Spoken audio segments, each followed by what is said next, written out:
mo, diskarte ka mo ng kano, apakan ng lahat, pati kapwa mo.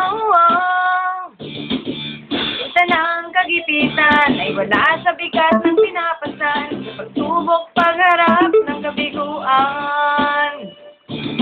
Hoy, kaibigan ko, pakinggan mong mga bulong sa'yo.